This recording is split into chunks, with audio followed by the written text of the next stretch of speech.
Alright, so we're back at it with mechanical keyboards, and if you're looking for a keyboard that features the Alice layout that also has a customizable knob and a bunch of dedicated macro keys, the new Keychron Q10 is the way to go. The Keychron Q10 features a full CNC aluminum case with south-facing hot swappable sockets, double gasket mount design, and is fully customizable using either QMK or the more user-friendly and intuitive VIA software. This bad boy is an absolute chunky boy, weighing more than 2 kilograms and is built like a tank while providing a soft and gentle typing experience. Pretty good acoustics out of the box too. In this video, we're gonna tear it apart so that you can have an idea about its construction, but right off the bat, I think this one doesn't require any further mods at all. With that being said, let's get into it.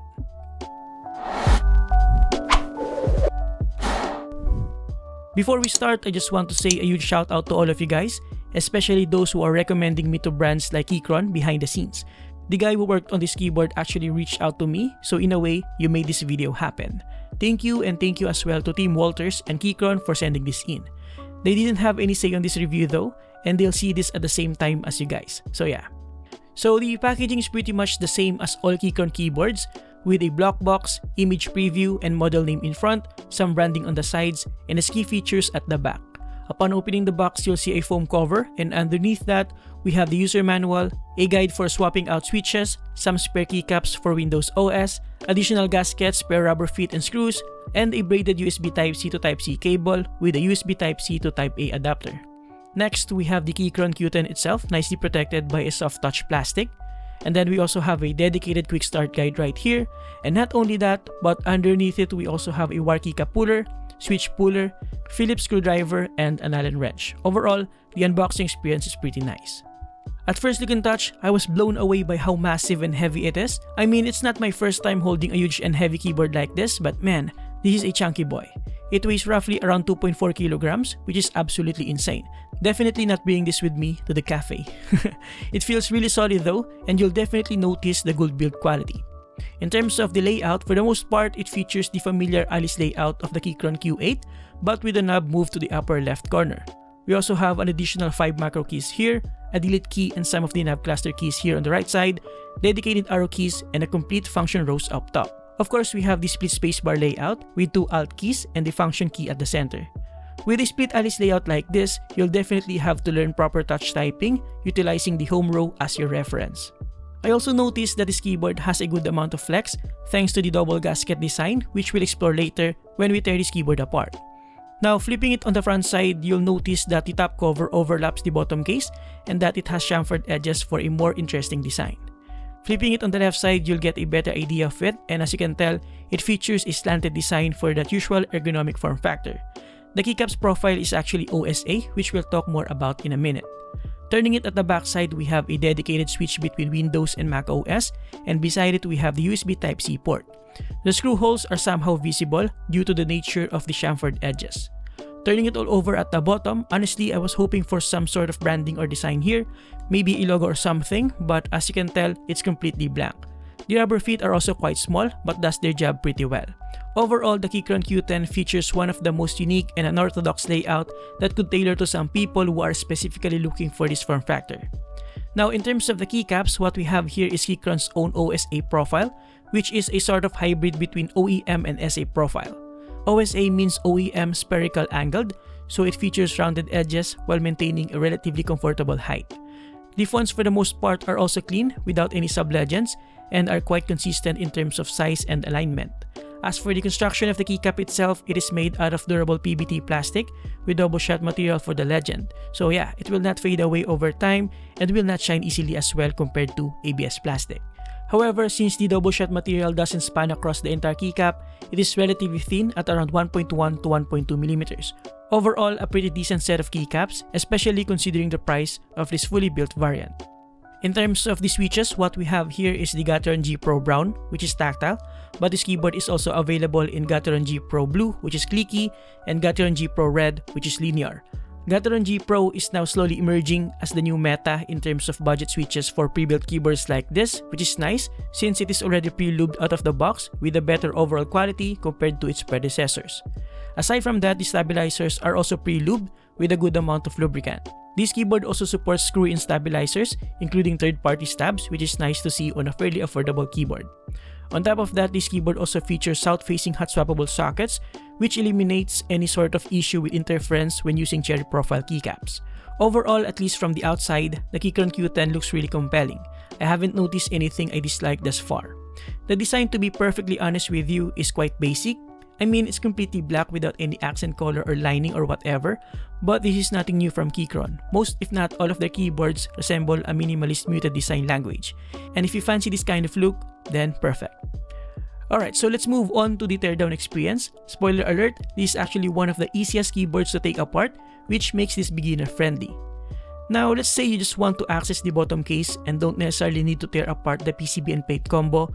All you have to do is remove the screws around the bottom case like so, and if I remember it correctly, they are all the same height, so it's foolproof. Next, remove the knob and gently lift up the top cover since the daughter board for the USB Type-C port and the switch is attached to it. Now, carefully remove the cable and you can now remove the top cover entirely. As per checking, the CNC work on this piece of aluminum is pretty good without much imperfections. Here's a closer look at the daughter board. And if you've noticed, we have a bunch of small gaskets around the top cover. These pins also have plastic covers, which is nice. Keychron really made sure to reduce the metal-to-metal contact on this keyboard, especially the components that are involved in the overall typing experience. Now, one thing I've noticed is that although we have a couple of gaskets here on the bottom and on top, we don't have gaskets on the sides and at the center.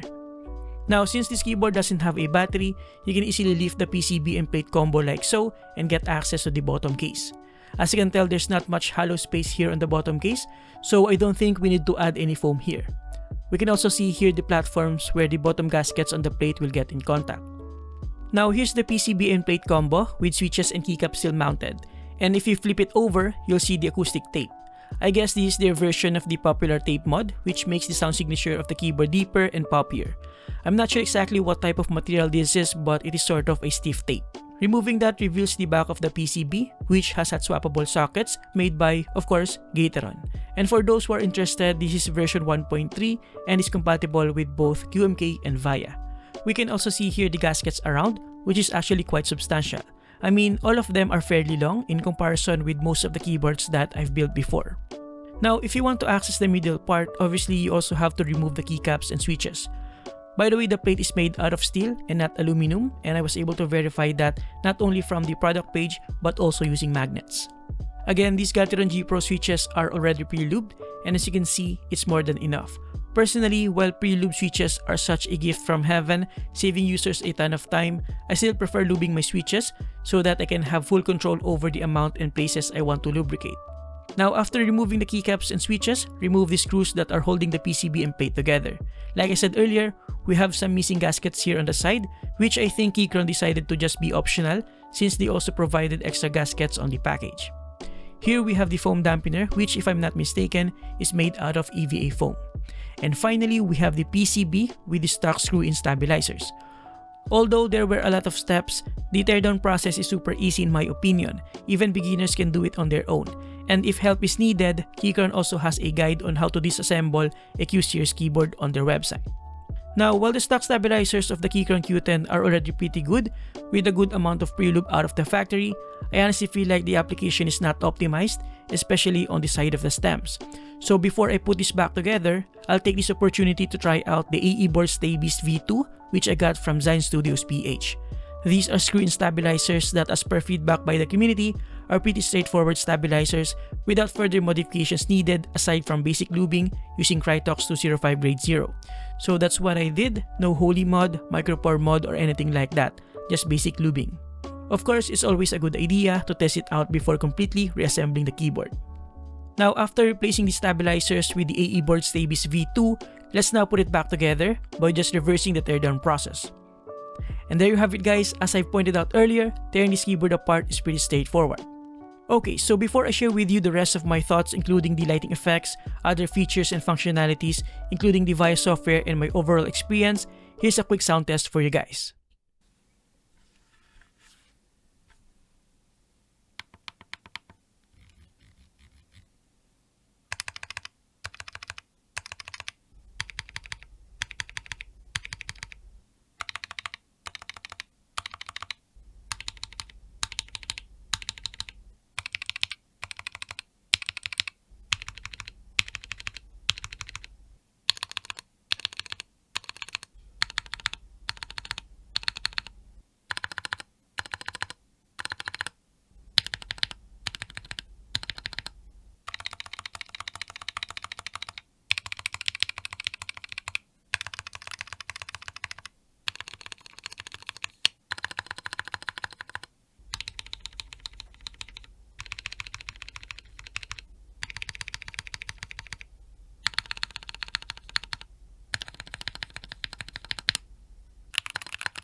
In terms of the lighting, it's not very efficient here since the keycaps are not shine through, but nevertheless, it's still enough to provide a good amount of illumination in a dim environment like this. As for the lighting effects, you can toggle it by pressing Fn plus Q or A, then adjust the brightness with W and S, hue with E and D, saturation with R and F, and speed with T and G. Now, one thing that I appreciate about Keychron is that they have a bunch of different guides and tutorials for pretty much everything you need and are available online on their website. So we have the user manual, quick start guide, and other references here that could help make your experience with this keyboard easier and better. The user manual and quick start guide have all the details you need to know about this keyboard. We even have a guide for the keycap sizes, which is very important since this layout is quite unique, and we also have the plate file if you want to create your own using a different material. And of course, we have the guide on how to use the VIA software for key remapping and customization. Speaking of VIA, let's go through it real quick so that you can have a bit of an idea of what options you have for customizing the functionalities of this keyboard. Once you install the VIA software, you have to load the JSON file, which you can get from Keychron's website. Inside the software, we have the Configure, Key Tester, Design, and Settings tabs. Then on the upper left side, we have the key map, macros, save or load, and lighting pages. We also have layers 0, 1, 2, and 3. Layer 0 is for Mac OS. Layer 1 will be activated when you're on Mac OS and pressing the Fn key. Layer 2 is for Windows, and Layer 3 is similar to Layer 1 but when you're on Windows. Here, as you can see, I took advantage of the macro keys. I set the M1 to function as an Fn key, M2 for print screen, M3 to open this PC folder, M4 for the calculator, and M5 for opening Bluetooth settings since I frequently switch between Bluetooth devices.